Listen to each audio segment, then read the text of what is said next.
Well, good morning. Just coming across the Ohio River here, back into Kentucky.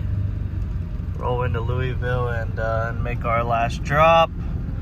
Make our one pickup of 2 pieces in Louisville and head back towards Maryland. Well, I found where all our 4 trucks are. Apparently the U.S. Navy needs them all. Look at all these. It's real convenient when the Ford plant is next door. Copart, Louisville. I have been here before, and it was one of the longest waits I've ever had. I remember because they were just moving like ATVs and stuff into this warehouse. They had like a bunch of power sports stuff. And this parking lot all right here was like probably 15 to 20 trucks. Then I went to leave after I finally got loaded, and there was a train. So I had to wait like another 15 minutes, so it's a little frustrating. But this was all before they had the virtual queue and everything. Now I've already checked in, said I was here, so I'm gonna guess You've that arrived at your destination. Gonna park in the same lot that we used to, but they have a security shack here. Oh, I see where they got trucks parked back here. Well, it's 9 o'clock, so let's see how long it takes us to get loaded here. All right, so there's 6 trucks here. One is a van with a dolly, which is loaded. There's a tow truck. So 3 out of 6 are actually loaded and ready to go. There's a 3-car, 2 3-cars getting loaded right now. A 5-car beside me, which looks like he might be waiting something on the bottom deck because the top deck is loaded. And then there's me. I see 2 loaders running, which is nice. And this time there used to be a mobile office down here. Now they have this building. I guess they bought property beside it. This building, they have an office in there. So the queue said 17 minutes I'd be estimated time, but you know how that goes. I figure I'll be here for probably at least an hour, which is kind of what I figured, which is okay because it just still puts me home at a decent time. Still puts me home tonight at right after dinner time. Maybe this guy isn't, this 5-car might be done. He just lowered down his top deck, so it may just be one more guy and then me. Guess we'll see. These cars are pretty messed up. The nice part is I've delivered to this junkyard before, and it's kind of off of like a road. You just gotta kind of like swing into their parking lot, and then they'll come out and unload you. It's tight, but they write you a check right on the spot, so that's nice too. I don't have to worry about getting paid by a broker. Which is funny because when I text the guy about the load, I had already had his number, and we were talking about previous things. So I was like, I guess I've worked with them before, but I'm gonna hop off here and see if I get a text. I can go in the office and get my title for these. It's a pretty sweet rig pulling in here. 5500 Sun Country.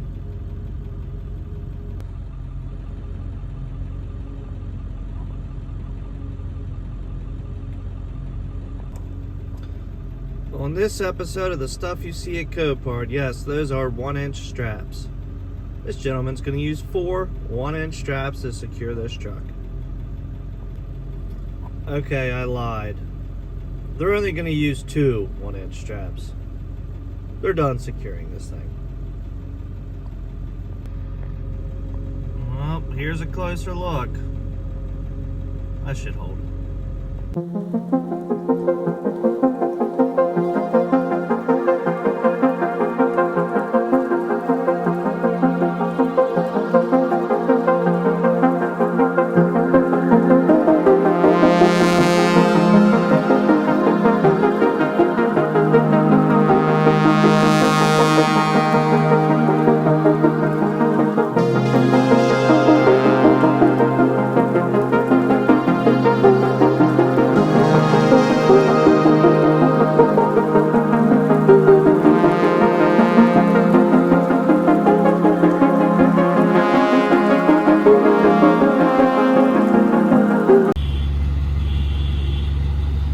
I can tell you one thing. This is about the most up car I've ever hauled. Phew.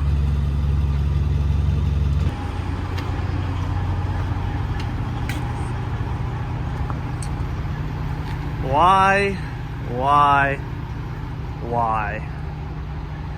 Hey, sometimes, I don't know, whoever was in this car, I hope they're still with us, but good Lord almighty. She is a little banged up, and this one ain't too bad. So this tire looks a little low, actually. It might just be the way I'm sitting. But we're in Jane Lou, West Virginia. It's like 40, 50 miles south of Morgantown. Tell me why they told me to come here on Saturday to unload these cars and nobody's here. I'm between those hours. Just called the guy that dispatched these cars to me, and he said he's gonna see if someone was around to unload these. I don't understand that they told me to be here on Saturday. If someone had like an emergency they had to run out for and lock up the place, but lights are on inside. It's just all locked up and the gates closed. So if they don't get them today, they ain't getting them for another week, because today's Saturday. I'm going home and I'm servicing the truck and I'm servicing the trailer. I'm gonna grease the bearings, clean up the inside of the trailer, fix a couple small pieces inside the trailer, clean up the winch stuff, clean up all the blankets, because I got 2 cars that I'm taking. One goes to North Dakota and one goes all the way to Montana. So not something I really would ever take on. I was on Facebook of somebody that I know, and like 4 or 5 of my friends tagged me, and it's a drag car that needs to go from Pennsylvania to Montana. And I was like, not really that interested in it. I was like, well, I don't have anything really coming up this next week. Let me just send a message and see what the details of it were. Well, I sent a message, got the details of it, and I said, okay, I'll do it. So money talks sometimes. So we 2 cars enclosed, and it's like 1,700 and some odd miles each way. So probably be my longest one-way trip of my trucking career here so far. Alright, well, I've only been here for about 15 minutes and these guys just pulled in, so I'm hoping they are workers here and can get these unloaded and get me paid.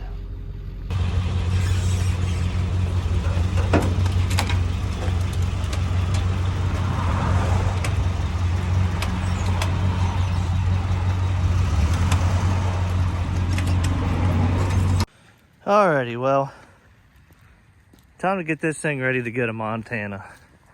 As you can see, I got the jack under it. I pulled this front wheel off to check the brakes because I'm getting a little bit of vibration out of the front rotors, but the pads are still good for probably another 10,000 miles. So we're just gonna ride it out for another 10,000 miles. Put the lug nuts back on this thing, but we're gonna do an oil change. Got new wipers for it. I got washer fluid. I'm gonna put some rubbing alcohol in since I'm headed to Montana. It's gonna be cold. And then we'll switch over to get it hooked up to the enclosed and fix a couple things in that and get ready for loading tomorrow. All right, so this thing's done, ready to go. Oil filter, new wiper blades, fuel filter, check the front brakes, check the rear brakes, and clean her out a little bit. Got the floors all vacuumed up in this thing. Old lady got my bedding out of here, and she's going to, well, she already did, put it through the wash and get that all cleaned up for next week, since we'll be, I'm gonna go ahead and say probably 4 nights on the road. It should be probably 3 of those nights I'll stay in the truck, and 1 night I might get a hotel. Might get a hotel the night after I deliver everything, in 1 stop in North Dakota and 1 stop in Montana. So I might just stop, depending on what time it is, and get a hotel and just kind of get like a refresh and you know, hammer down back east. I had a reload that's kind of on the fence. It pays really good. It's 2 cars going to the port, and usually I wouldn't do that, but they're paying like $2 a mile a piece. They're brand new Range Rovers, and they come from like North Dakota, and then they end up going to the port and getting shipped overseas. So they were trying to make sure they were ready. So today is Saturday. They weren't ready yet. So tomorrow I probably won't have any news. I'll probably have to wait till Monday and see if that's going to be a go. And if it's not a go, then I'll just start looking for something else out that way to bring back all the way back here. But it's probably going to be, sorry, it's freezing out here. I need a garage bad. It's probably going to be close to, if not my highest grossing week ever after this. I'm going to have to run hard, but we'll be able to get it done.